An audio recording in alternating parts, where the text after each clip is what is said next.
I now call the City Council regular meeting to order for Monday, December 1st, 2025 at 6:30 PM. All rise for the Pledge of Allegiance. I pledge allegiance to the flag of the United States of America and to the republic for which it stands, one nation, under God, indivisible, with liberty and justice for all.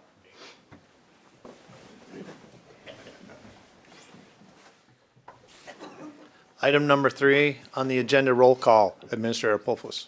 Councilmember Ball, Present. Councilmember Jensen, Present. Councilmember Maroney, Present. Councilmember Scott, Present. Mayor Rogenkamp. Present. Number 4 on the agenda is open forum. The city and council invites residents to share new ideas or concerns related to city business not already on the agenda. However, the individual questions or remarks are limited to 3 minutes per speaker. No city council action will be taken, and although the council may refer issues to staff for follow-up or for consideration at a future meeting. The mayor may use discretion if speakers are repeating views already expressed or ask for a spokesperson for groups of individuals with similar views. Speakers should state their name and home address at the podium before speaking. At this time, is there anybody here that wishes to address the council in open forum? Okay, I have several. So we'll start in order up front. I have one lady right here. Yep, first one to raise her hand, and then we'll just kind of go along the line. Remember, you need to state your name, your address, and you have 3 minutes to specifically list your comments to us. Okay. I'm sorry. That's all right. Yep, go ahead. Okay. There was a lot of hands went up. I apologize. My name is Carrie Werlinger, 30595 Airport Road. My husband and I have been operating a very successful short-term rental property in Breezy Point since October 2023. Since I received the email from the city, I have been sick to my stomach and can't sleep. My livelihood, my reputation in the industry, and future residency now depend on passing this inspection and getting approved before the cap limit is reached and/or deciding if the new requirements like collecting every single name, license plate, make, model will make me just throw in the towel and relocate. You may think I'm crazy worrying about the 60 limit cap, but if every single short-term rental property in Breezy actually applied for the license, we'd be waiting in line outside City Hall the day you officially accept applications. I'm all for safety and standards, but these are the things that keep me up at night. I have a long-term renter in the property for winter.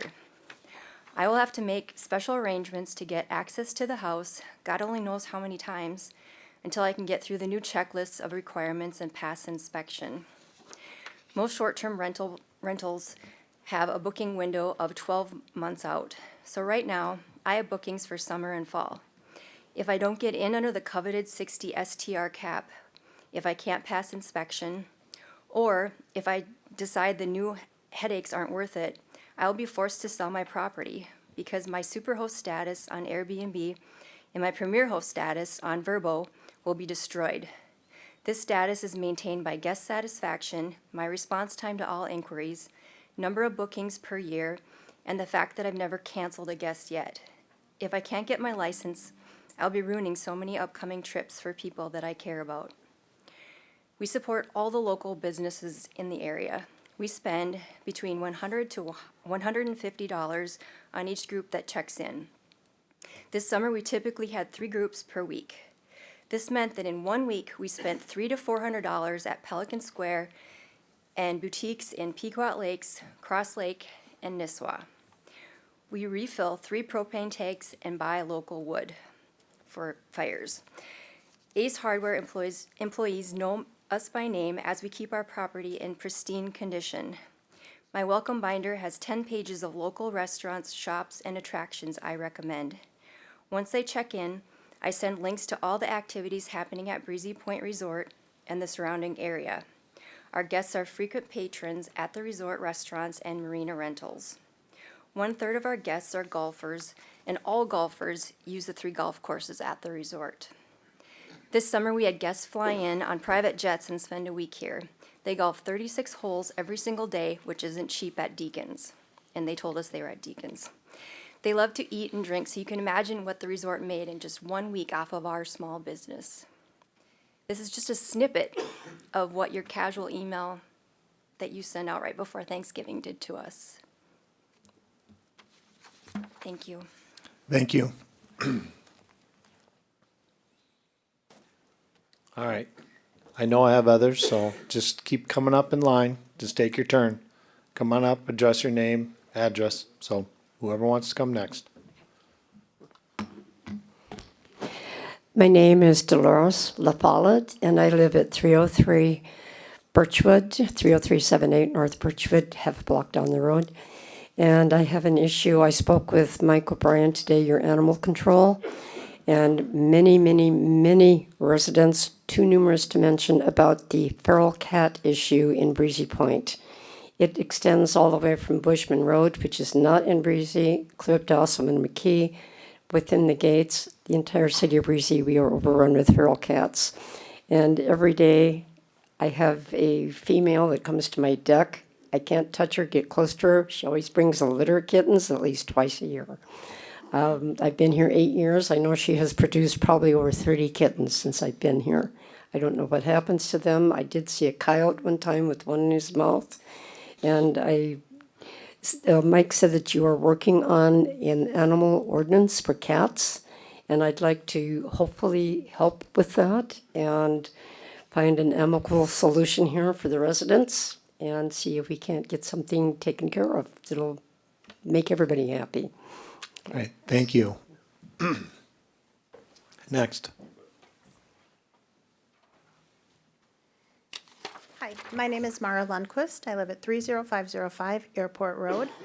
I would also like to speak to the email we received last Thursday or last Wednesday regarding the increased license fee for our short-term rentals. So, my husband and I have been in this business for 10 years. 2026 will be our 10th season.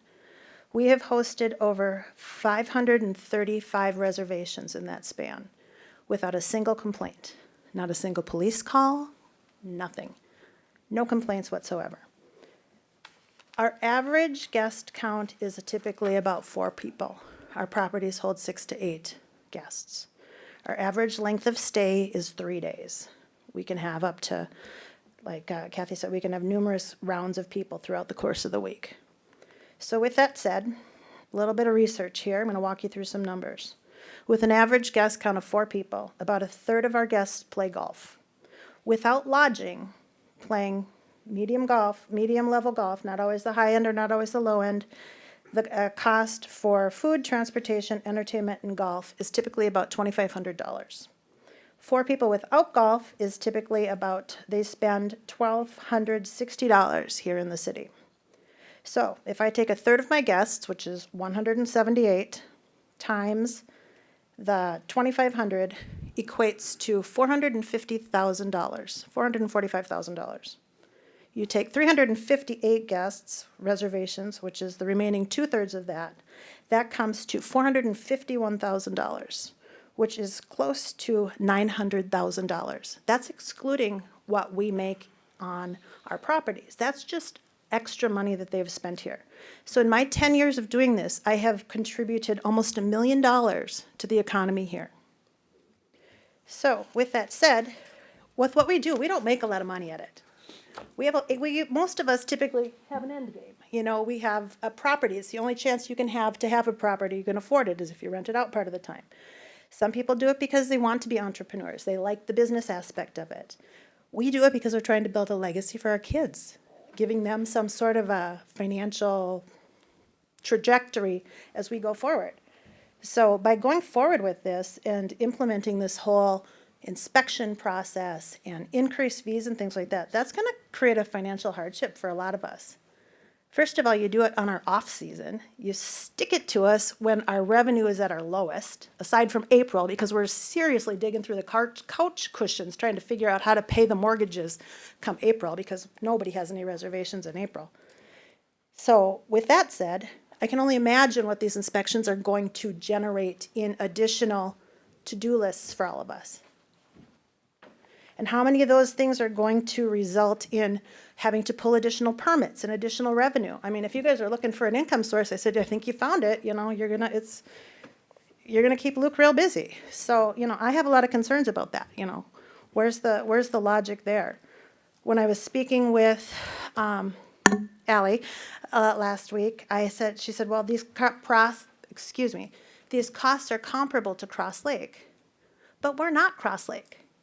We don't have a library. We don't have a barber shop. We don't have retail. We don't have any restaurants that aren't owned by the resort. We don't have a lot. You know, we're not Cross Lake.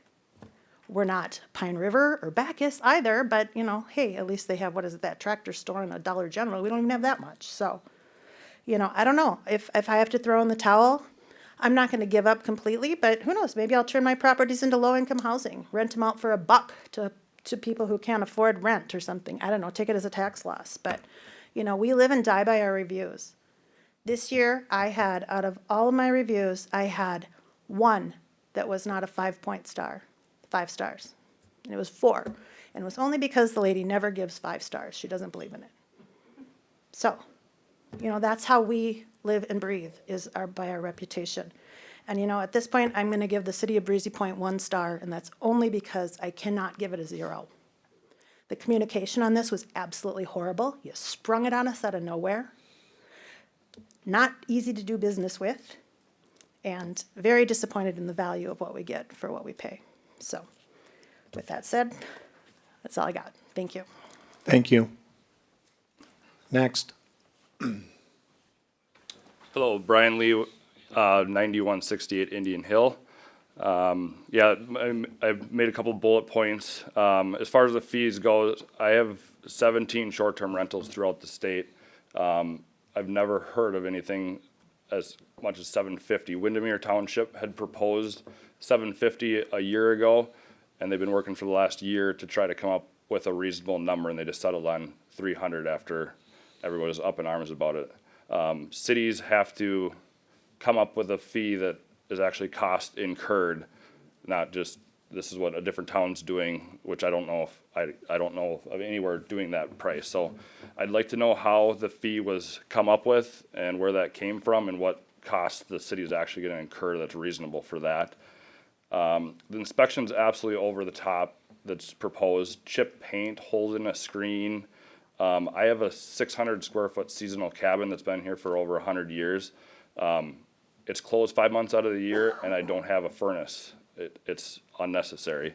The oven tip prevention seems ridiculous. I can pull on the back of my oven and not tip it over with all my strength.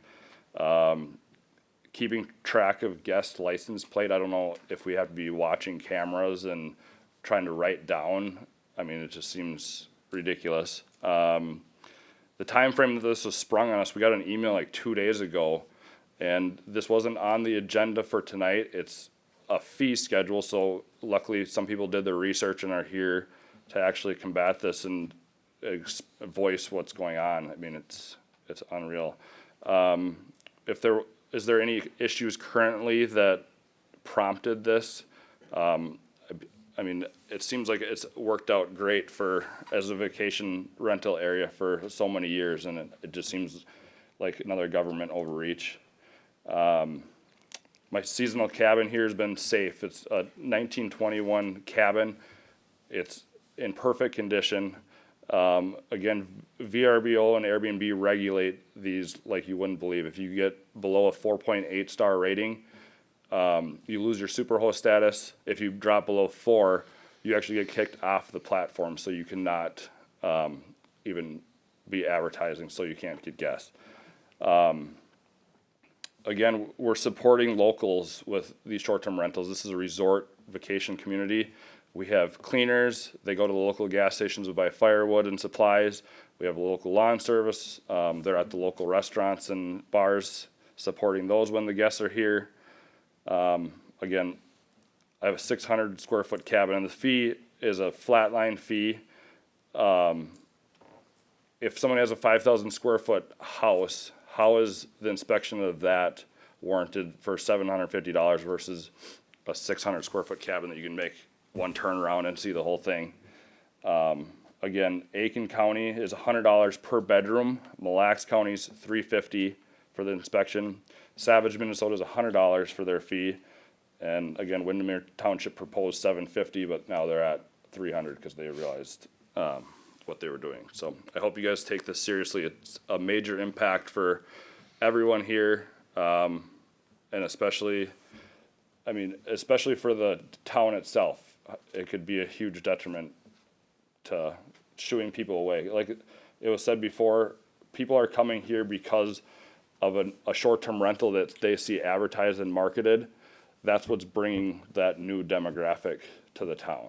So I don't think we should burden people with over-the-top regulations. It should be a safety inspection, if anything, for smoke alarms, carbon monoxide detectors, fire extinguisher, et cetera. So thank you for your time. Thank you. Next.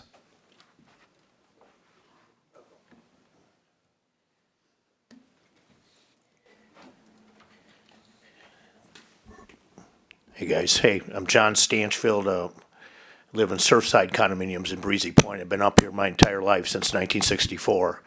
Moved up from the cities 8 years ago, but I've got a lot of friends that are in this city that own VRBOs, and let me tell you, my phone's been ringing off the hook in the last 3 days of these gentlemen that have these VRBOs. They're really, really upset about the way that they were told about these new regulations. The fee itself is outrageous. It's outrageous. The amount of things that they're going to have to adhere to on this checklist is way over the top. And I'm talking to people that have been in the VRBO business for years. These aren't people that just are new to it. It's a total overreach of city government. It really is. And we all know that VRBOs are good for everybody in the city. It's good for everybody. You know the revenue that comes in. So what are you going to do? You're going to overreach. You're going to step beyond your means. You're going to charge them in a ridiculous amount of money.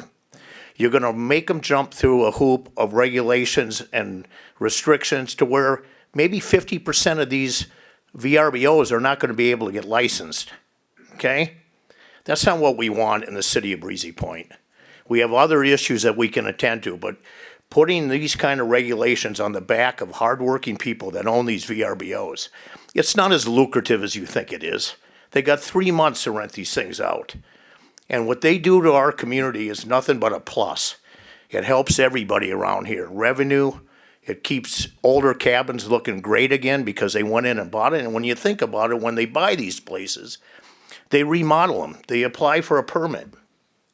The city inspector goes in there and looks at what they've done to it, and they sign off on it. Their competition is the next guest coming because they rate them. If it's not pristine, if it's not clean, if it's not safe, they don't get the rating. They get a bad complaint, and you heard Brian just a second ago, they drop below a certain level, they're off the platform. I really want you guys to reconsider this, because this is just a small sample of the people that are up in arms on this deal. They don't like it at all. They don't like the stretch of city government coming into a place that they already know how to operate and operate it in the right manner. Their guests they love these properties. They go out and tell the rest of the community what a great time they had at Breezy Point, what a beautiful cabin they stayed in. You're going to lose 50% of the VRBOs with this ridiculous amount of regulations and standards to meet. It's beyond that. It's over the top, guys. It's over the top, and your fee is ridiculous at $750. They'll welcome any inspection if you want to come in and say, "Hey, look, is it safe? I got fire extinguishers. I got everything that makes this place safe." They'll welcome that. They have nothing to hide. But they started telling me and going through the list of things that are required to get a license, and I just had to shake my head. Who the hell came up with that list? Way over the top, my friends. So reconsider. Reconsider. Shouldn't be passing anything here tonight until we take a closer look at what we're doing here. These people are a great asset to the community. And we don't want them leaving. We don't want them selling. We want more of it, not less of it. Thank you.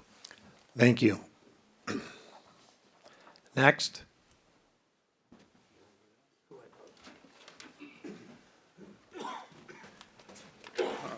Carvin Bazell, 42618 78th Street, Hillman, Minnesota.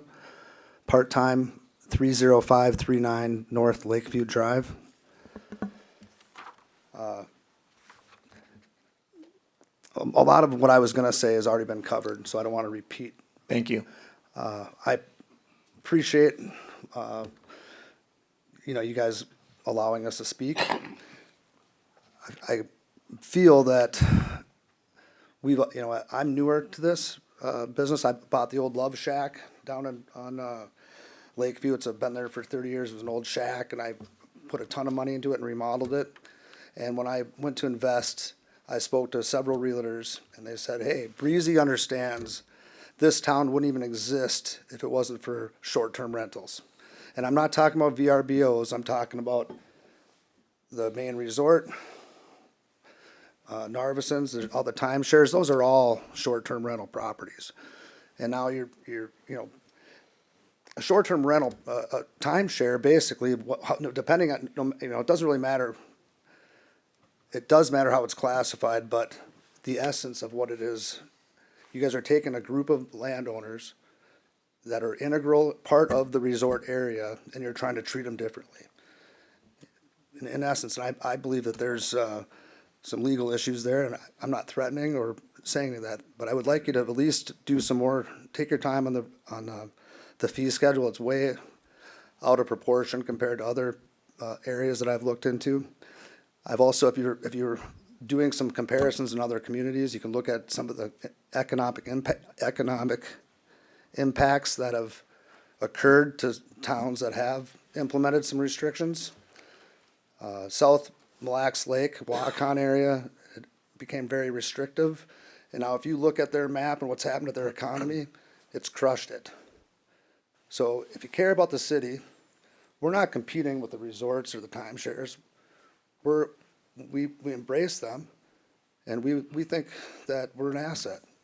So we would like you to reconsider I would say vote no on the fee schedule tonight, hold off. It may impact some of the timelines with licensing, but maybe you guys can get a group of short-term rental owners in here and come together and come up with some ideas that would work for everybody. Thank you.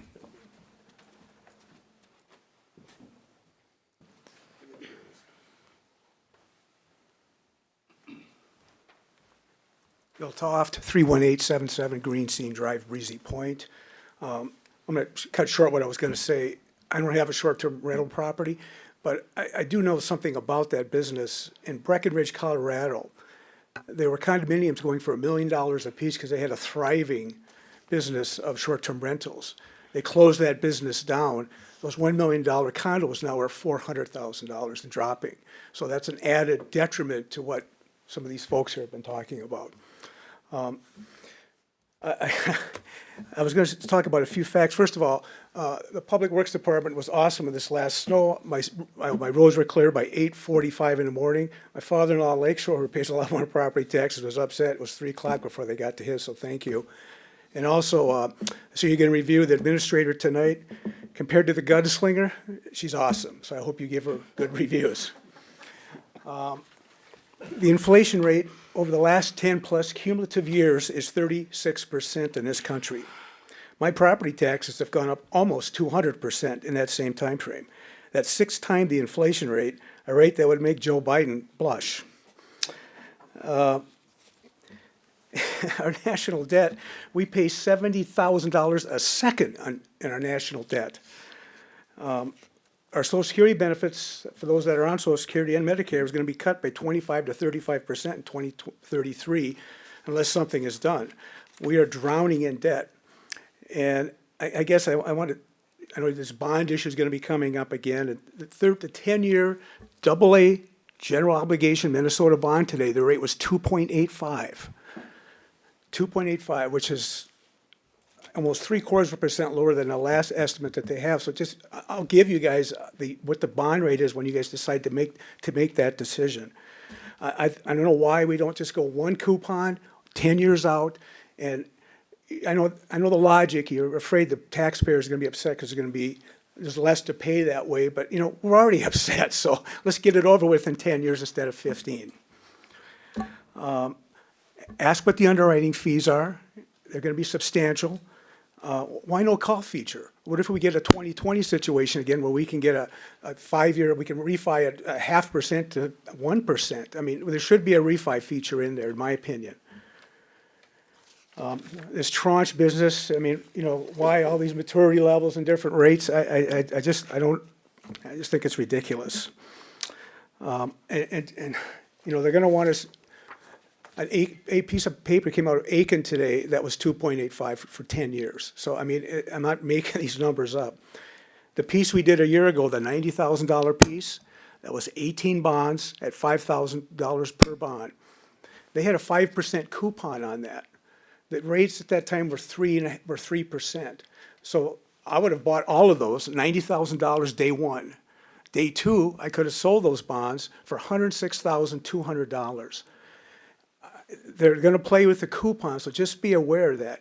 So the second day they came out, that 5% paper had to be, the inverse relationship had to be priced according to what the market was at that time at 3%. I know I'm kinda getting in the weeds here, but please ask these questions of these people when they come up and make this presentation, please. Thank you. Thank you. Is there anybody else that wishes to address the council in open forum at this time? I'll ask again, is there anybody else that wishes to address the council in open forum? One final time, is there anybody that wishes to address the council in open forum?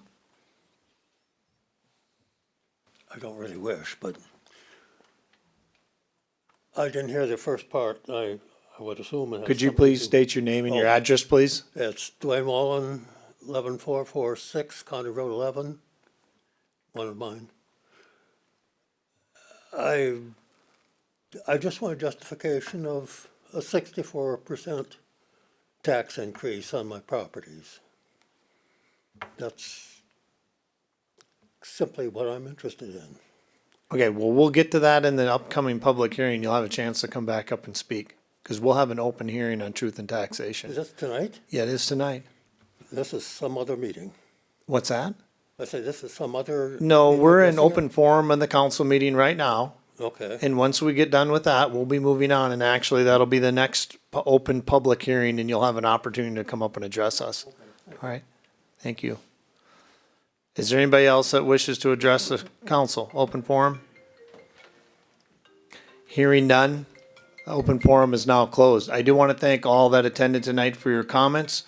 I will say that the council will take everything that you've stated to us under advisement. We'll work with our staff, and then we'll go from there, so thank you. All right, moving on, item 5, consent agenda. 5A, approved city council meeting minutes from November 3rd, 2025. 5B, approved claims totaling $185,435.23, and includes checks 140716 to -140760 and e-checks 4039 to -4057. 5C, approved 2026 city meeting calendar, excuse me. 5D, approved 2026 Minnesota paid leave policy. 5E, resolution number 34-2025 supporting pursuit and submission of 2025 local road improvement program. 5F, resolution number 35-2025 approved joint powers agreement and court services agreement. And 5G, ordinance number 01-2025, approved 2026 fee schedule. So the consent agenda has been read. Does the council wish to have anything removed from the consent agenda at this time? I would like to see item G. Okay, so item G, I'll second. yep, yep, we just need to have it removed. We'll have item G, approving the 2026 fee schedule removed from consent agenda and placed as item, I had to get down to my item, let's do 7C. That's a business item, so we'll place it under business, 7C. All right. With 5G being removed, do I have a motion to approve the consent agenda? So moved. I have a motion from Councilmember Ball. Do I have a second? Second. Second from Councilmember Jensen. Any further discussion? Hearing none, all those in favor signify by saying aye. Aye. Opposed? Abstentions? The motion carries. Moving on to item 6. 6A, public hearing 2026 truth and taxation. And this goes in line with item 6B. Basically, what we're going to do now is we're going to open it up to a public hearing. And basically, it's the city staff, our city council invites residents to voice their comments and concerns related to the public hearing agenda item, which is the truth and taxation. Individual remarks are limited to 3 minutes per speaker. And if someone before you has already made your point, feel free to simply state your agreement instead of repeating the same comments. And again, speakers should state their name and home address at the podium before speaking. So we will open the public hearing. We will first take a staff report and any overview. Is there any? Yes. Yes. Yeah, thank you, Mayor. So the truth and taxation public hearing is required by state statute, and it's to ensure transparency and public participation in the budgeting process. Tonight, I'll share a brief presentation giving an overview of the proposed final budget. The mayor and council will invite anyone here to speak at the podium. And then following the public comment, the council will discuss. After discussion, the council will adopt the final 2026 budget and tax levy, which will then be certified to the Crow Wing County. So I'm just going to go over some tax levy basics here. A tax levy is the amount of revenue a government entity must collect through property taxes to ensure a balanced budget. The formula is expenditures minus non-tax revenue equals your tax levy.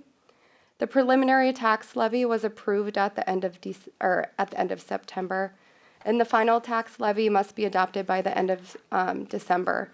The final tax levy can only be equal to or lower than the prelim levy approved in September.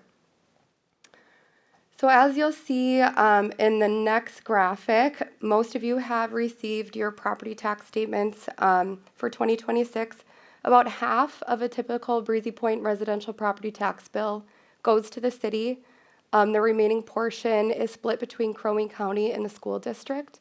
Those are estimated and approximate, but about 30% to Crow Wing County and 20% to the school district. The Breezy Point tax levy is made up of 4 funds. Your general operating fund, which covers most of the expenses we're all familiar with. This also includes the equipment CIP. This is for larger equipment purchases and replacement. The Economic Development Authority Fund, the Cemetery Fund, and the Debt Service Fund, which is used to pay the principal and interest on the city's debt obligations, which in 2026's case will just be the Bushman Road bond. Some major impacts to the 2026 budget were our insurance increases, both facility and our workers' comp insurance increases. The equipment CIP purchases that are coming directly out of the levy this year. Our new financial software has some ongoing costs. We're working to replenish the capital reserves, our public safety contracts, so our contracts for our fire services, employee compensation benefits, inflationary increases, and obviously the Bushman Road project debt service. So I'm just going to kind of go through each fund. It's pretty high level, so I'm happy to answer any more in-depth questions. Here's your general fund by department. This includes City Council, Admin, P&Z, Public Safety, Public Works, and Parks and Rec. On the next side includes our 2026 CIP. This accounts for most of the change that you've seen from the preliminary levy. This accounts for most of the decrease. The line item in administration was decreased by about 70-ish thousand. The EDA fund, there is no change proposed for 2025. The cemetery fund, there are some proposed changes, but that is funded by the cemetery reserves and it has no impact on the levy. And then the debt service fund, which accounts for about 7% of the city's total levy, is for the Bushman Road debt service payment at $105,000 a year. So the 2026 final proposed levy is 9.15, which is a little over 1% lower than the preliminarily approved levy. Our enterprise funds, this is a city service that has to be funded primarily through fees to its users, so it's not impact to the levy. The sewer fund includes a sewer rate fee increase of $85 to, sorry, not of 85, to $85 to help sustain the ongoing increases and expenditures. The sewer capital fund is used specifically to plan long-range projects.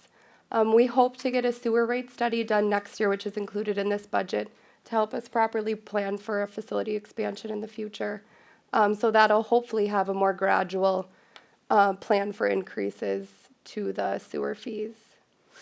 The next one shows a breakdown of your city services and the levy increase and how that increase is being spent in which department. The local government tax rate is the percentage of taxable property value needed to raise the levy. For 2026, it is estimated that it'll be 36.21%, a titch lower than the preliminarily approved. The next slide shows what this means for homeowners. I just pulled some standard property values in 2025. I included a 5.6% valuation increase and the 9.15 general levy increase, and you can see how that's impacting homeowners. On a $410,000 house in 2025, you'll see an annual difference of about $125 on your tax statement. This varies, kind of depends on your tax classification, your valuation, but this is just kind of to give an average for homeowners. And then the final slide kind of shows how your tax bill is being spent. The average homeowner's tax bill will be around $1,568, and you can see how that's split between general government, public safety, which includes fire services, public works, parks and rec, and then Bushman Road as proposed. So the next steps are to open for public comment, city council discussion, and adopt the final budget. Thank you, Administrator Polfos, Yes. for your presentation. Yes. So as you heard our administrator state, the next step is to open it up for public comment. So I will do that at this time.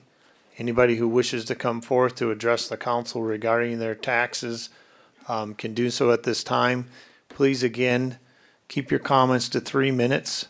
I will watch the time, and then also state your name and your address. So is there anybody here that would wish to address the council right now, a public comment regarding the taxes? If so, please come forward.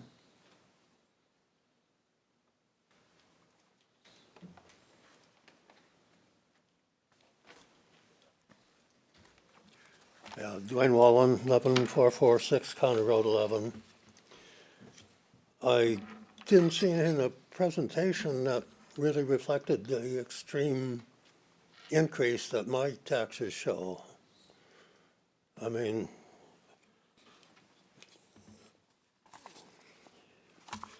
on my homestead, I'm showing a 24% increase. On adjoining property, 64% increase. Another adjoining property, 64%. And another property at 47% from previous year, from 25.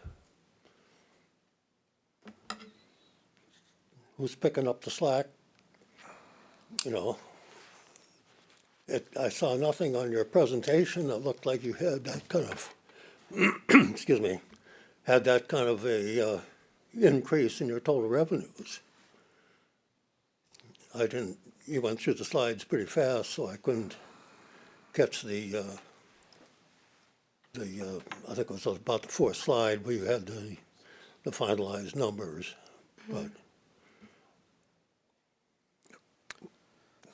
One thing I'd like to state is that when you look at your tax statement, please be aware that there's not just the city taxes that are on there.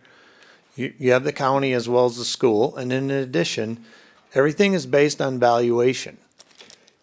The valuation is whatever what they say it is, okay? And that's set by the It's mill state. It's the mill rate plus the Right. valuation. It's set by the state too, so we're forced to deal with that as well. Okay, for my homestead, well, I don't have the homestead here. Okay. Mayor, Yes. if I may, I'm happy to sit with him if he wants to come by and go through it. Yeah? If you'd want to come in. Our Yeah, administrator is stating if you'd like to come in and sit down with her, she'd be more than happy to go over your statements with you yeah, and help. I'm do here, that. I'm here all week. Just for the record, you know, the county is running an extra 15% on my homestead. You're running 24%, and the school is running 45%, Yeah. you know. The county will have they call it an open book meeting where you can, I'm Not- aware of that. yeah, contest your valuation as well. It turns out the county is also, and I don't know if this reflects on your valuation, but the county has been valuing my property, homestead, as one of the adjoining properties as well.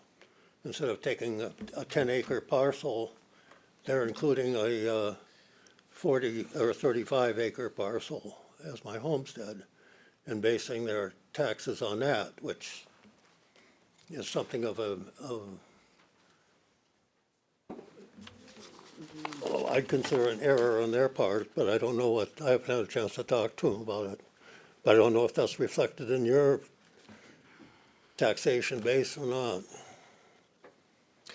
Well, again, the valuations that are used are the ones that are set by the county. So if that's what the county is using, then that's what's being used. And so that's where that open book meeting that comes into play every spring, that you can go in and you can talk to them about your valuation and say, hey, wait a minute, something's not right here.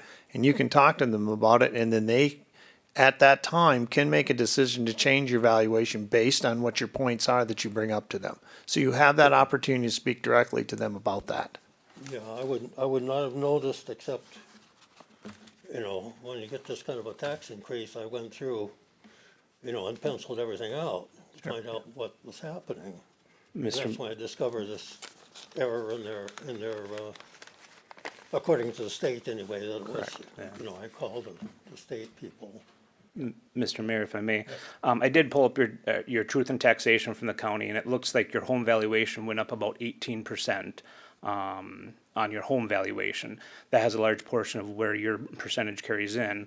Part of that was also the school district voter levy. That raised on your taxes, it looks like by about $120 a year on your taxes portion.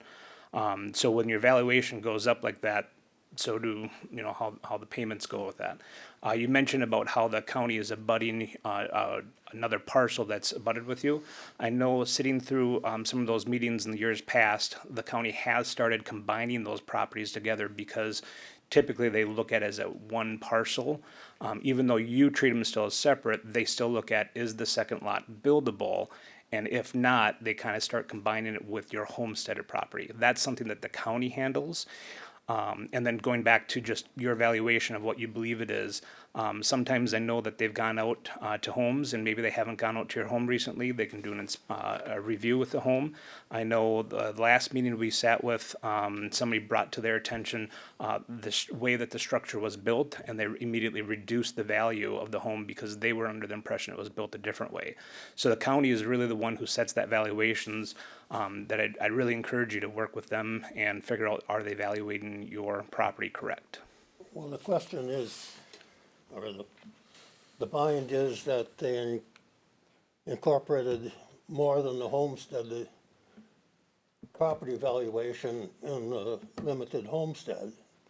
So I have, you know, X, and then I have 7 acres that I still have in my homestead that they applied, but they applied the total value of that 30-acre piece to the homestead. So when you start figuring out the deductions, you know, it biases in their favor. Yeah. I would definitely work with Land Services Department. Gary Griffin's department would be willing to work with you. Yeah. Does that somehow reflect on cities? You know, my homestead is getting valued that way by the city as well? Yep, so your valuation on your property and your home, and I apologize if I'm stepping, affects how all taxes from the county, the school district, and the city. Correct. All affect based on what your valuation is that the county places. Yep. So is there some, next question, I guess, is, have any chance of being made whole for the previous years I've paid excess taxes on that? I'm not entirely sure. I would definitely, come in and talk with Ally, and then also reach out to the county, and she can help you get the number and contact with them as well. Okay. Thank you. Is there anybody else who wishes to address the council in public comment, truth and taxation? I'll ask again, is there anybody else that wishes to address the public? Anybody else? Hearing none, I will now close the public hearing for the 2026 truth and taxation. That brings us to 6B, resolution number 36-2025, adopting the final budget and levy for 2026.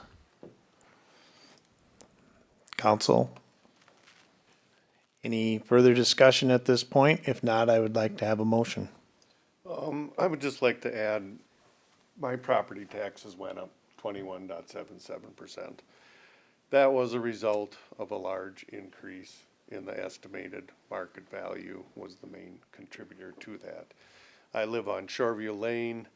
That whole area, Shoreview Lane, Lakeshore Drive, North Lakeshore Drive, valuations went up substantially, and that really reflects the big increase in taxes. There was, I think the cities was 16.5%, but if you use the example that Administrator Polfus posted on our website of the property whose valuation went up $4,100, their city taxes went up $77 a year. So evaluation is a big deal. The city works very hard and takes very serious the amount of levy that we raise. It's based off costs, road projects, and, the cost that the city incurs to keep the lights on. So it would be worth your benefit to work with Land Services on those valuations. Yeah, just to speak on that, my valuations didn't go up this much this year, but last year it did. We built in 2004, now we've added on, but it was a simple $180,000 home, and now I'm valued at over $500,000, and it's shocking to me of what I built back in 2004. And I believe the valuations are off 2022, 2023 numbers. So next year, 2024, 2025, and that homes that are not on the lake, everybody thinks it's just lake property. If you live in an area where there's newer homes and there's been a lot of sales in the last couple of years, they are impacted as well. The Department of Revenue they look at the new sales, and it is mandated that the estimated market value is between 90% and 105%. City of Breezy Point, we have nothing to do with that. So they want those values close to the sale prices. So we understand. Thank you, Councilmember Jensen and Councilmember Maroney. Any other further discussion from the council? I just want to make a couple of comments or maybe ask a question or two. I believe the administrator mentioned of the tax levy and next year's budget, including debt service payments. And I guess that's my main concern, is we're including several hundred thousands of dollars to the tax levy for bonds that have yet to be issued. No one knows for sure when they might be issued. Could be within the first couple of months of next year. It could be, not until 6 months into the year. And to me, it just doesn't feel in alignment with what we're needing to generate in anticipation of those debt service payments until the bonds themselves are issued and we have a clear understanding of what that debt service actually looks like. I continually hear time over time how the city council over the years has been putting money away in reserves. It feels to me like maybe the council should consider removing those anticipated debt service payments for now and reevaluate what the need is when 2027's budget is being considered. If there's a need for additional funds to cover that debt service, then it feels to me like that's what the reserves are for.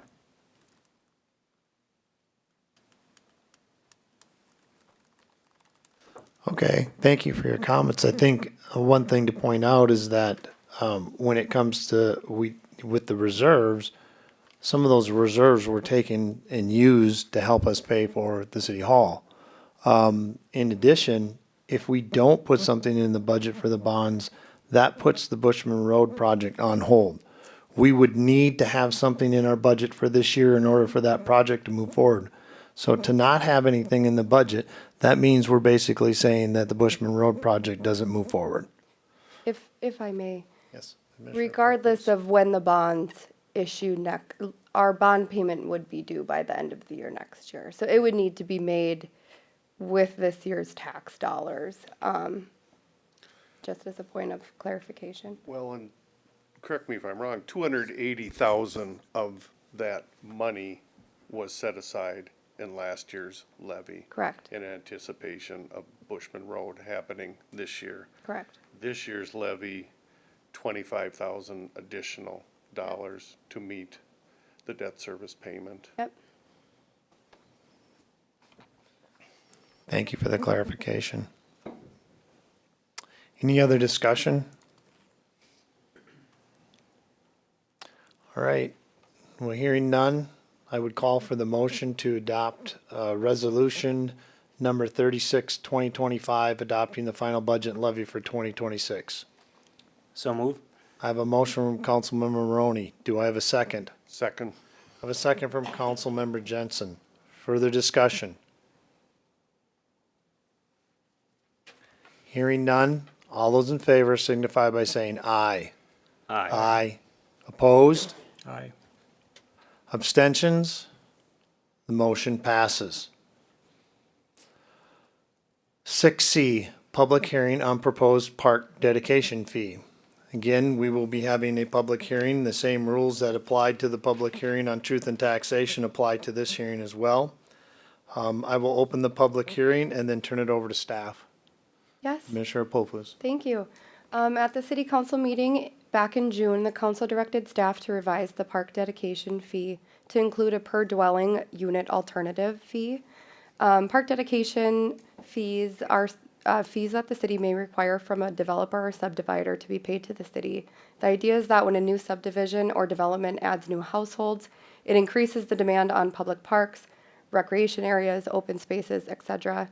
The park dedication fee can only be used through a designated fund for specific and intended purposes.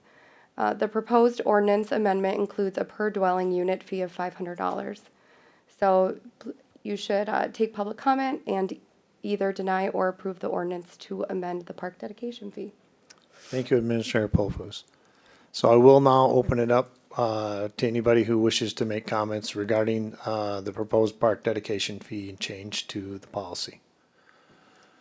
Is there anybody here that wishes to address the council? I'll ask again, is there anybody here that wishes to address the council on this? One final time, is there anybody in the audience who wishes to address the council on the proposed park dedication fee? Hearing none, the public hearing is now closed. We'll move forward then to 6D, which is to approve the ordinance 02-2025, amending the park dedication fee. Any comments or discussion from the council? Do I have a I have motion? a couple of comments. Yep. First, I remember as a council us discussing park dedication fees as it applies to, you know, what property should actually be required to pay this fee. As far as I recall, I don't believe that we've ever revisited that. So I'm just wondering, do we have the cart out in front of the horse at this point until we can really get clear on when should park dedication fees actually be required? So that's my first comment. Second is, can we have a little further explanation on the $500 per dwelling unit and how that was derived at? Minister Polfus, can you clarify, please? Planning and Zoning Administrator Bonsack. Come to the podium, please.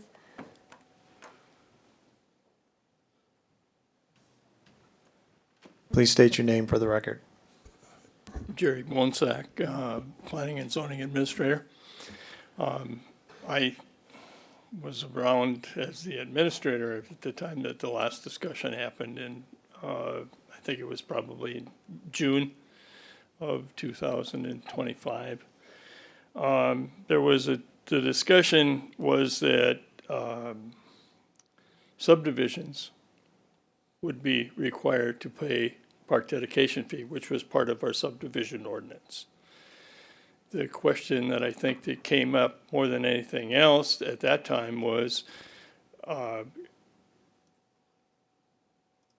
was a flat fee based on 10% of the value of the property prior to development. That was what the ordinance was, and there was a need that was felt to address small subdivisions and density and pay by density. And that's where the per dwelling amount came about, is that if there's a 2-lot subdivision, there's 2 housing units, you would pay a fee for 2 units, not based on and that was specifically used because our present zoning ordinance requires that all the new subdivisions be 2.5-acre lots, which limits the density immensely.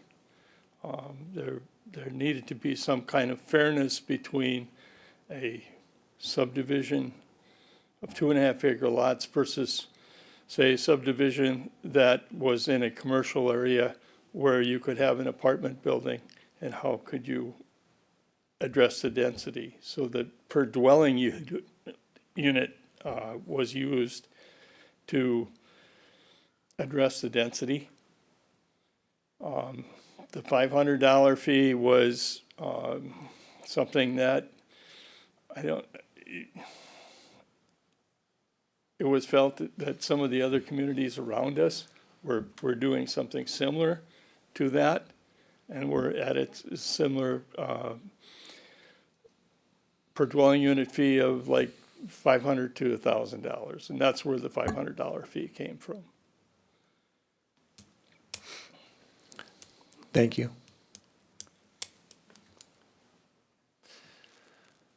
There was also the property owners on Nickel Road that came before the council in June, and that they were the ones that presented the request. They wanted to subdivide the lot. Correct. So that the daughter could build a house. Yes, that's what generated this all to begin with, was that exact situation, which then at the time the council realized that there really wasn't anything in place to kind of address that in lieu of the fact that our current planning and zoning ordinance states that it has to be of that certain amount of space in order to be subdivided. So I think that's where, with Mr. Bonsack's explanation and then what the council talked about in June, that's kind of where we came to coming back to the staff, bringing that back to us. So that's where we sit now. Any other discussions, questions? Well, hearing none, then I would like to go forward with calling for a motion to approve ordinance 02-2025, amending the park dedication fee. So moved. I have a motion from Councilmember Jensen. Do I have a second? Second. I have a second from Councilmember Ball. Any further discussion? Hearing none, all those in favor of approving the ordinance as put together signify by saying aye. Aye. Opposed? Aye. Abstentions? Motion carries.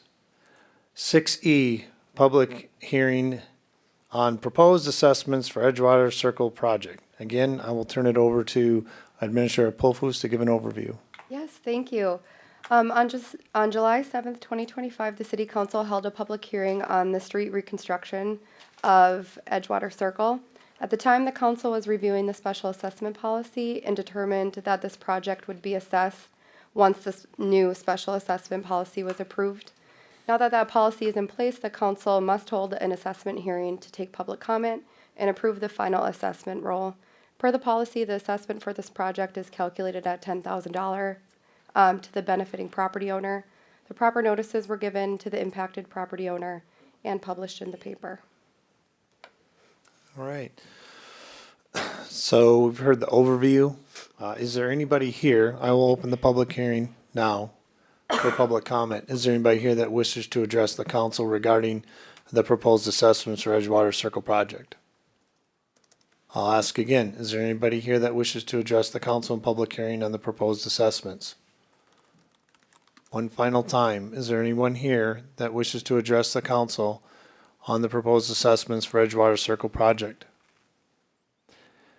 Hearing that there is none, the public hearing is now closed. We now move to 6E or 6F, resolution number 37-2025, adopting an assessment for the 2025 Edgewater Circle Street Reconstruction Improvement Project. Is there any comments by the council? Hearing none, do I have a motion to approve resolution number 37-2025? So moved. I have a motion from Councilmember Jensen. Do I have a second? Second.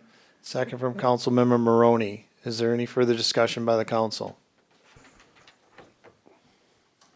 Hearing none, all those in favor signify by saying aye. Aye. Opposed? Abstentions? The motion carries. Moving on to number 7 business items. 7A, resolution number 38-2025, approve appointments and designations. I'll turn it over to Administrator Pulfus, but I'll also speak to it as well, so. I'll be short and sweet. Each year, the council makes appointments and designations for commission members, committee members, council liaisons, board members, and other designations as required. Staff recommends the council discuss and approve as presented. Thank you. I would also like to state that we had applications come in to fill the positions within our existing committees, and I thank those who have applied and will be working on our committees. They're very important to the city. I would highly encourage anybody who's interested in serving on those committees to please ask for more information by contacting the city. Administrator Pulfus or other staff would be more than happy to explain to them what the responsibilities and duties are for those committees. We have multiple committees that we ask citizens to serve on, and you play a very important role in that aspect. I've also want to thank the council for stepping forward to serve on committees as liaisons. I think it's very important that we have the council members there in on the different committees that we have, so that they can serve as a conduit between the committees and the city as well as the council. So I thank you for that too. So is there any other comments from the council? Hearing none, do I have a motion to approve resolution number 38-2025 to approve appointments and designations? So moved. I have a motion from Councilmember Maroney. Do I have a second? Second. Second from Councilmember Ball. Any further discussion? Hearing none, all those in favor signify by saying aye. Aye. Opposed? Abstentions? The Aye. motion. The motion carries. 7B, resolution number 39-2025, receiving feasibility report and calling hearing on improvement for 2026 street improvements. I believe, Nick, you're going to talk to us about this? You bet. My name's Nick Peterson. I'm with Woodseth. I'll just do a quick summary of the report and open it up for questions if there are any. So this feasibility report was authorized by council on October 6th, 2025. We reviewed the feasibility of improving Bluebird Lane, Piney Way, and Wren Drive based on the 2026 street budget and the capital improvement plan. This report evaluates existing conditions, identifies potential improvements, projects estimated project costs, and assessment costs. So the three roads again are Bluebird Lane, Piney Way, and Wren Drive. Bluebird Lane, existing conditions. The road was last improved in 1978. It has 20-foot width and is about 1,100 linear feet, which is similar for all three of these roads in this feasibility study. It's visibly deteriorated and patched in many locations. There's gravity sanitary sewer on Bluebird Lane. Likewise, for all three of these roads, we recommend televising all of them to address any potential issues underneath the pavement that could be addressed during the project. Piney Way, 1,100 linear feet again, and 18 feet wide. Gravity sanitary sewer, recommend televising. Similar situation, was last improved in 1978 and is visibly deteriorated, patched in many locations. Wren Drive, the last recorded improvement was 2004. However, based on our visual inspections, it looks like it potentially was overlaid at some point. We would like to get some additional existing conditions information with pavement boring. Our proposed improvement for that is based on a pavement thickness that we would need a certain amount. I mean, if it was paved at 2 inches, like a lot of the roads in the area, or 2.5, this road looks like it is paved at a thicker mat of 3.5 potentially, or 4. If that's the case, we can mill and inlay this road. So we've included costs to do, estimated costs to do pavement borings on all three of these roads. Proposed improvements, we don't propose to extend any of the roadway widths for any of these three roads. We have some improvements for drainage on Bluebird Lane, where we are addressing some known drainage issues in the low point. Additionally, some information was brought up to me by planning and zoning right before the council meeting today. There may be an agreement on some of the lots on Bluebird Lane for a drainage easement. We were unaware of that at the time of this feasibility report. Potential changes from what you're seeing in your packet to what could be the case if we find this agreement would not change, likely not change the estimated assessment costs, but may change the city's share of that cost, which may differ it from your current assessment policy of 50%. If those parcels are dedicated for drainage, even though they're under the name of the current property owner, they would likely be city costs then if they are in a drainage easement. So we will dig into that and get back to you on that. If the report needs to be amended, that would likely push the project schedule back. But if estimated assessment costs don't change, the report would not need to be amended. So proposed improvements, again, not extending roadway widths as part of this project. It is the city's standard to have improved roads at 22 feet of width, but it's usually taken on a case-by-case basis, and in talks with city staff, we're not proposing to increase the width for these projects based on assessment costs.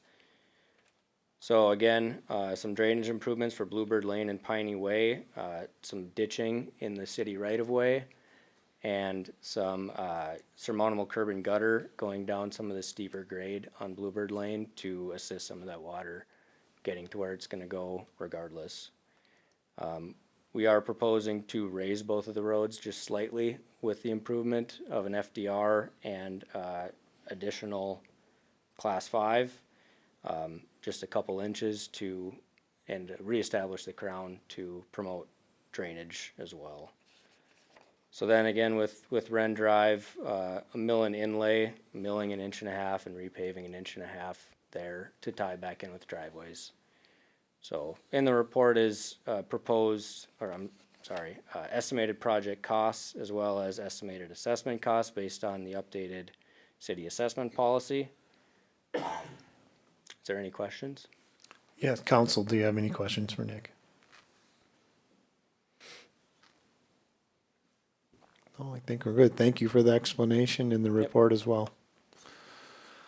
So what we have before us then is basically to approve resolution number 39-2025, receiving feasibility report and calling hearing on improvement for 2026 street improvement.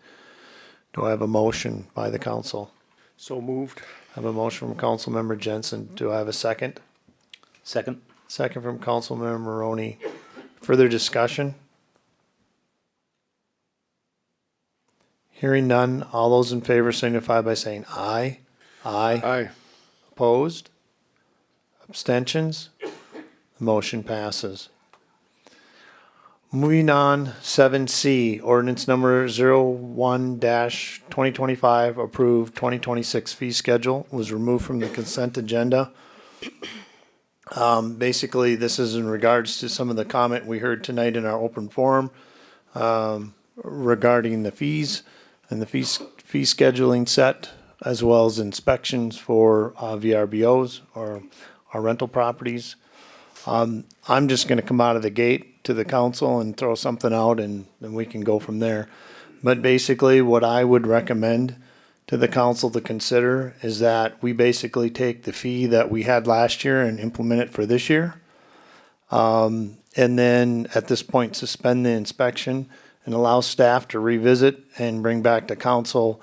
And then we could do further informational to the owners of VRBOs to allow them to provide us time for more input or input to us at the time when we talk about it.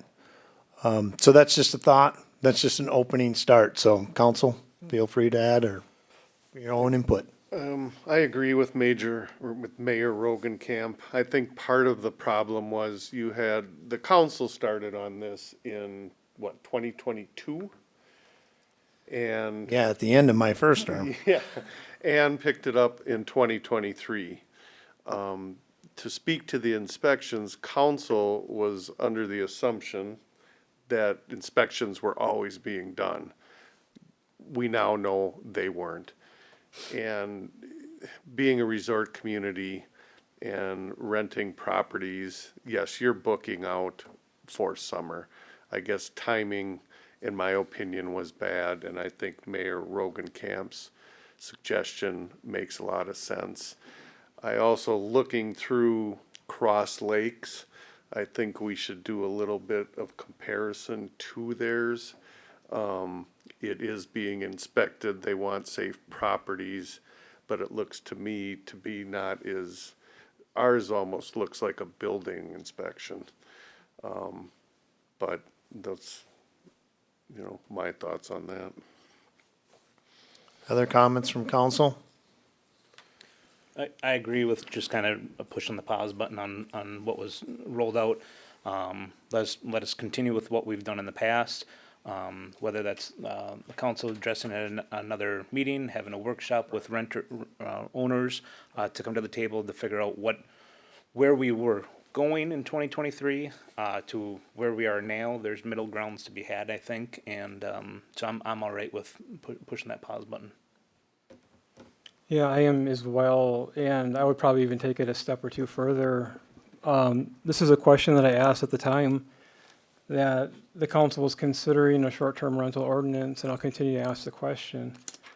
What are we trying to solve through an ordinance? What's needing to be managed differently than how things were operating before an ordinance? I really challenge us as a council to get clear on the need for an ordinance. As people know, I'm not really big on government involvement where it shouldn't be. And I honestly feel this is a good example of every bit of that occurring. Unless until we can figure out what the issue was that now needs to be managed, or how better to regulate use of property in the city, I don't really know that I understand the need for it. So, If memory serves me correctly, we had some good discussions with a full house here with pros and cons for this. It was discussed quite extensively, actually. We had residents from both sides, from good renters and good owners, and we've had stories from not so good owners. And what this was trying to do is make the playing field level across the field. The county actually came out with a short-term rental, and so that's where we had to step in. We could adopt the county's ordinance, but we heard from constituents, again, I know who we have out in the audience here, but we had owners that were not taking care of the property, were not enforcing rules and regulations of short-term rentals. And so this was trying to make sure that the abutting property owners had their rights still upheld. You know, I know it was a big discussion of, you know, if you own the property, you should be able to do what you want with it, but your neighbors also want to respect their property, and they didn't expect to live next door to a rental property. And so putting guidances and requiring me to make sure that the owners are upholding to standards was the point for it. I think that was some of the point for it, as I remember. But it certainly wasn't the overwhelming majority point, as I recall, in a short-term rental ordinance. I think it would be very naive of us to think that everyone that's renting their property on a short-term basis is applying for a license. I think we clearly have a number of situations yet occurring where people are not getting licensed. There's no oversight on the use of their property. And this to me is penalizing people that are wanting to do the right thing consistently. Sorry. I mean, Spot on. we have other ordinances and ways to deal with situations where people are not using their property according to Sydney ordinance, like our nuisance ordinance or the building code. There's other avenues and approaches and ways that we could come at this. So anyway, I'll just continue to reiterate that. I would like for us as a council to revisit exactly why a short-term rental ordinance is needed. Maybe we can use this year or two with the ordinance in place to say, are we in any different or better place? And if there really isn't anything that's drastically changed or is different than prior to the ordinance, again, I would continue to raise the question, what's the need? Well, if we want to go through that exercise again, let's have at it. And I can tell you the last time it was a long, drawn out exercise. We spent a lot of time in here talking about this ordinance. And I said at that time we weren't done with it, and why am I not surprised that we're not? So if the council wants to take it on, I'm fine with taking it on. Just realize that we're going to have the other side too as well, and that all plays a role. I don't have a problem with it. I mean, if we feel that we can do something different and it's going to work better for the citizens of the city, then I'm willing to look at it. But I can tell you that we did what we did at the time because of what we were hearing. And so that changes over time. So that's what ordinances are in place for, and sometimes they get changed, sometimes they stay the same. I think at the same time we felt it was important to have something in place where we could police this. At the time when this all came up, our VRBOs were only being allowed in certain areas of zoning. And we knew it was being violated all the time. And we made that change and opened it up so that everybody could have VRBOs in this city. So that was a change that was made in positive for the people that have them. And I will go on record as saying is you wouldn't have them if we had not made that zoning change. Because it was very limited before. And what we were trying to do is take into the idea that it was being violated all the time, constantly. Is it perfect now? No. I guarantee you we still have violations taking place out there. But again, how do we do that? We hire a full-time enforcement officer that's going to go around and enforce that? You're not going to want that. But do you see the conundrum we're in to try and figure out what the best solution is? So it's not an easy answer all the way around. So again, we're going to do what we can to do the best we can for everybody, but at the end of the day, everybody's not going to be happy because you never make everybody happy all the time. That's just the reality of the situation. So again, if the council wants to go down that road and open this back up, they're the ones that have to put that forth, and I'm there to go along with it and work with it on it. But I'm trying to get us to a point here where we can at least move forward because we do need to approve our fee schedule. It is a part of our budget process.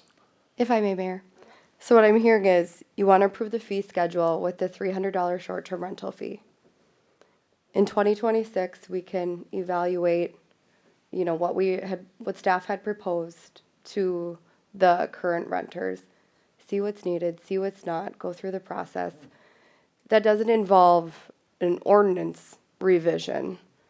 However, we could look at ways to pull the reins back if that's what the council wants. So tonight, you'd approve the fee schedule as presented, but revise the short-term rental fee to remain the same as last year. And we can bring something back, talk about maybe a phased approach or, bring some options back to maybe ease into this, not just hit it all at once, which I can admit maybe was all done prematurely, so noted. I personally think, there was 2 years spent on this. And both sides did have their say. I do not think we need to revisit the entire short-term rental. We should allow people to do it. We could look at reducing the requirements for inspections, look at Cross Lake. But to go through 2 years, I don't think much has changed personally. Yes, there is violations to the people that rent their properties. The timing was bad. There's just no two ways about it. But I attended the meetings as a resident when you were on council, and there was hours of public hearings, discussion, picked it up in 2023. I think the issue was thoroughly discussed, and we just need to look at the inspection process, allow people to rent, make it fair and equitable, because the neighbors do have rights too. All the property owners do, whether you're renting or not renting. So that's my take on it. Thank you. Anybody else, any further comments? We will contact the people who we sent the email to and let them know as well. Right, very good. So what we are going to look at then is approving ordinance number 01-2025, approve the 2026 fee schedule amended to bring the fee schedule, or I should say the fee for short-term rentals back in line with what we have had in previous years. And we'll do that. And then in addition to that, the piece will be, as in regards to the inspections, we'll go ahead and work to suspend that with the idea that we'll be working on that in 2026 as a council, staff, and then also getting with the VRBO owners and working, potentially maybe we can work at, as Councilmember Maroney said, maybe a workshop wouldn't be a bad idea. We can put something together and have everybody come in, we can meet, we'll do a meeting. They're allowed to give their public comment and we kind of go down that road. And then from that, we can craft something out, allow them to bring their expertise and information into us. And then we can use that to get it to staff to craft something up. So basically what we have right now then in front of us is to approve, the fee schedule in 2026 as amended as discussed. So move. I have a motion from Councilmember Maroney, was that correct? Yes. Councilmember Maroney, do I have a second? Second. I have a second from Councilmember Ball. Further discussion? If I may ask a question, Not at this point, okay? We're in, okay? So hold on, let me finish up, okay? Any further discussion? Hearing none, all those in favor signify by saying aye. Aye. Opposed? Abstentions? The motion carries. Now, yes, I may allow you to come up. If you would like to ask one question, please come forward, state your name and your address. Please keep it brief. We have other business to attend to. Brian Lee, 9168 Indian Hill. I just have a question. Is there an issue right now with your current ordinance that we have in place that we're trying to correct? Or is the one that you guys have worked on for 2 years and in place working right and we can save everybody time? The ordinance is working fine as far as I'm aware. I think it's done what it's needed to do. So what you've heard the council say is we probably aren't going to revisit the ordinance unless they feel the need to. The Yep. key is to look at the inspection and look at that as a part of what we have in place and then also address the fee schedule so we can adequately put that in place too. Right, yeah, if it's not broken, let's not fix it. Correct. So, thank you. Thank you. Sorry, ma'am, I need to move on. Okay, please, thank you. All right. You're welcome. Thank you, Mayor, Steve, Brad, thanks. Yep. Moving on, item 8, departmental updates. 8A, October cash and investments informational item. Jeanette, did you want to speak to that at all? Or is it more just for us? More just for you. Okay, just checking. No, it was more just an informational item. Yep. Yeah. Okay, sounds good. Didn't mean to put Hopefully- you on the spot. I guess next year she'll be put on the spot. We hope to give kind of quarterly reports on our financials, so not yet. Great, all right. Okay, and number 8B, City Administrator Information Meeting 2026 Street Improvement Project. Administrator Polfus. Yeah, so as part of the proposed 2026 street improvement project, city staff, which will be Nick, Joe, and myself, will hold an informational meeting here at City Hall on December 15th at 5 p.m. The goal is to meet with property owners, gather feedback, and make any necessary changes to the feasibility report. We are also going to be offering virtual attendance, so if any residents want to attend that way, you guys are all welcome to attend. You don't have to if you don't want to, but mailers should be going out to the property owners today or tomorrow. And I would just remind the council, if you do plan to attend and there's more than 3 of us, I'll post we have it to post it, regardless. so. Yeah, and then Thank you. this is the last meeting of the year, so happy holidays, happy New Year. That's it. All right, thank you, Administrator Polfus. Clarification, Mr. Yes. Mayor. What time was that meeting again? 5 p.m. Can you send a calendar invite? Yes, I can. Thank you. Any other further questions for the administrator? All right, hearing none. I'm going to now move to item 9. I would ask that I move to close session. 9A is pursuant to Minnesota State Statute 13D.05 subdivision 3A, City Administrator 6-month performance review.